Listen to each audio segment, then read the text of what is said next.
বন্ধুরা, আজকে আমি চলে আসছি আমাদের আলু ক্ষেতের মধ্যে। আসলে এই আলু রোপণের প্রায় 1 মাস।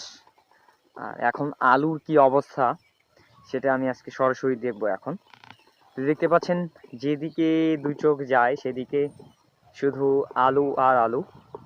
চারপাশে আমাদের পুরো গ্রামের মধ্যেই আলু। এই যে মাঠগুলো দেখতে পাচ্ছেন, জমিগুলো, এগুলোতে আগে বেশিরভাগ গম হতো, ভুট্টা হতো, আর অন্যান্য ফসল আবাদ হতো। কিন্তু এখন সবাই আলু করছে। অবশ্যই কৃষক অন্যান্য ফসলের তুলনায় আলুতে বেশি পরিমাণে লাভবান হচ্ছে, তাই তারা সেগুলোর পরিবর্তে আলুই লাগাচ্ছে। টপ ড্রেসিং করা হচ্ছে বর্তমানে। টপ ড্রেসিং বলতে মাটির যে উপরিভাগটা আছে সেটাকে নরম করে দেওয়া হচ্ছে। এই যে দেখেন, এই যে লাইনটা আছে এখানে কিন্তু টপ ড্রেসিংটা করা হয়েছে। আর এই লাইনটা যে দেখতে পাচ্ছেন এটা করা হয়নি। এই যে দেখতে পাচ্ছেন এই শেকড়গুলো থেকেই আলু হওয়া শুরু করবে।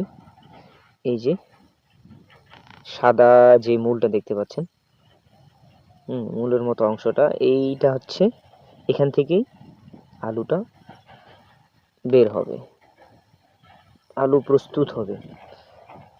যাই হোক, এইখানে সেরকম কিছুই দেখতে পাচ্ছি না। আমরা একটু অন্য গাছের মধ্যে দেখবো যে কি অবস্থা। যদি আমি এইখানে একটু তাকাই,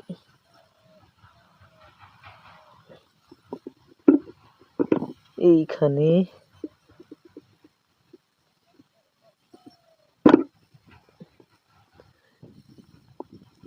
আমার মনে হয় এই 1 মাসে আলুর তেমন একটা কিছুই হয় নাই।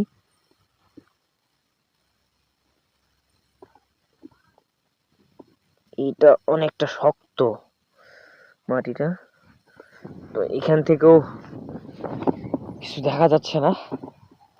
আমরা একটু নরম অংশটা খুঁজি। এইখানে দেখি কি অবস্থা।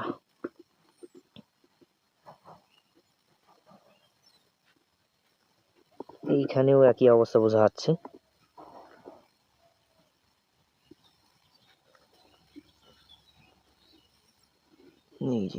এই যে এটার একেবারে মাথার অংশ থেকে আলুগুলো বের হবে।